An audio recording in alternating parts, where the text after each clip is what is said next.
Audio Bible ఆదికాండము 2వ అధ్యాయము. ఆకాశమును భూమియు వాటిలోనున్న సమస్త సమూహమును సంపూర్తి చేయబడును. దేవుడు తాను చేసిన తన పని 7వ దినములోగా సంపూర్తి చేసి తాను చేసిన తన పని అంతటి నుండి 7వ దినమున విశ్రమించెను. కాబట్టి దేవుడు ఆ 7వ దినమును ఆశీర్వదించి పరిశుద్ధపరచెను. ఎలయనగా దానిలో దేవుడు తాను చేసినట్టు సృజించినట్టు తన పని అంతటి నుండి విశ్రమించెను. దేవుడైన యెహోవా భూమిని ఆకాశమును చేసిన దినమందు భూమి ఆకాశములు సృజించబడినప్పుడు వాటి వాటి ఉత్పత్తి క్రమము ఇదే. అది వరకు పొలమందలి ఏ పొదయు భూమి మీద నుండలేదు, పొలమందలి ఏ చెట్టును మొలవలేదు. ఏలయనగా దేవుడైన యెహోవా భూమి మీద వాన కురిపించలేదు, నేలను సేద్యపరచుటకు నరుడు లేడు. అయితే ఆవిరి భూమి నుండి లేచి నేల అంతటినీ తడిపెను. దేవుడైన యెహోవా నేల మంటితో నరుని నిర్మించి వాని నాసికారంధ్రములలో జీవవాయువును ఊదగా నరుడు జీవాత్మ ఆయను. దేవుడైన యెహోవా తూర్పున ఏదెనులో ఒక తోట వేసి తాను నిర్మించిన నరుని దానిలో ఉంచెను. మరియు దేవుడైన యెహోవా చూపునకు రమ్యమైనదియు ఆహారమునకు మంచిదియునైన ప్రతి వృక్షమును, ఆ తోట మధ్యను జీవవృక్షమును, మంచి చెడ్డల తెలివినిచ్చు వృక్షమును నేల నుండి మొలిపించెను. మరియు ఆ తోటను తడుపుటకు ఏదెనులో నుండి ఒక నది బయలుదేరి అక్కడి నుండి చీలిపోయి 4 శాఖలాయెను. మొదటి దాని పేరు పీషోను. అది హవీలా దేశమంతటి చుట్టూ పారుచున్నది. అక్కడ బంగారం ఉన్నది.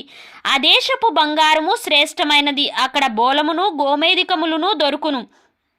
రెండవ నది పేరు గీహోను. అది కూషు దేశమంతటి చుట్టూ పారుచున్నది. మూడవ నది పేరు హిద్దెకేలు. అది అష్షూరు తూర్పు వైపున పారుచున్నది. నాలుగవ నది యూఫ్రటీసు.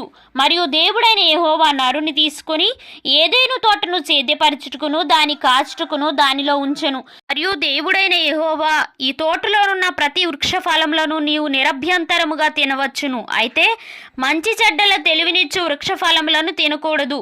నీవు వాటిని తినుదినమున నిశ్చయముగా చచ్చిదవని నరునికి ఆజ్ఞాపించెను. మరియు దేవుడైన యెహోవా నరుడు ఒంటరిగా నుండుట మంచిది కాదు, వానికి సాటి అయిన సహాయమును వాని కొరకు చేయుదుననుకొనెను. దేవుడైన యెహోవా ప్రతి భూజంతువును ప్రతి ఆకాశ పక్షిని నేల నుండి నిర్మించి ఆదాము వాటికి ఏ పేరు పెట్టునో చూచుటకు అతని యొద్దకు వాటిని రప్పించెను. జీవము గల ప్రతి దానికి ఆదాము ఏ పేరు పెట్టెనో ఆ పేరు దానికి కలిగెను. అప్పుడు ఆదాము సమస్త పశువులకును ఆకాశ పక్షులకును సమస్త భూజంతువులకును పేరులు పెట్టెను. అయినను ఆదామునకు సాటి అయిన సహాయము అతనికి లేకపోయెను. అప్పుడు దేవుడైన యెహోవా ఆదామునకు గాఢ నిద్ర కలుగజేసి అతడు నిద్రించినప్పుడు అతని ప్రక్కటెముకలలో ఒక దాన్ని తీసి ఆ చోటును మాంసముతో పూడ్చివేసెను. తరువాత దేవుడైన యెహోవా తాను ఆదాము నుండి తీసిన ప్రక్కటెముకను స్త్రీనిగా నిర్మించి ఆమెను ఆదాము నొద్దకు తీసుకొని వచ్చెను. అప్పుడు ఆదాము ఇట్లనెను, నా ఎముకలలో ఒక ఎముక, నా మాంసంలో మాంసము, ఇది నరునిలో నుండి తీయబడెను గనుక నారి అనబడును.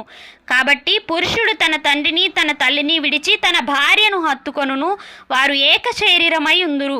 అప్పుడు ఆదామును అతని భార్యయు వారిద్దరూ దిగంబరులుగా నుండిరి. అయితే వారు సిగ్గు ఎరుగక ఉండిరి.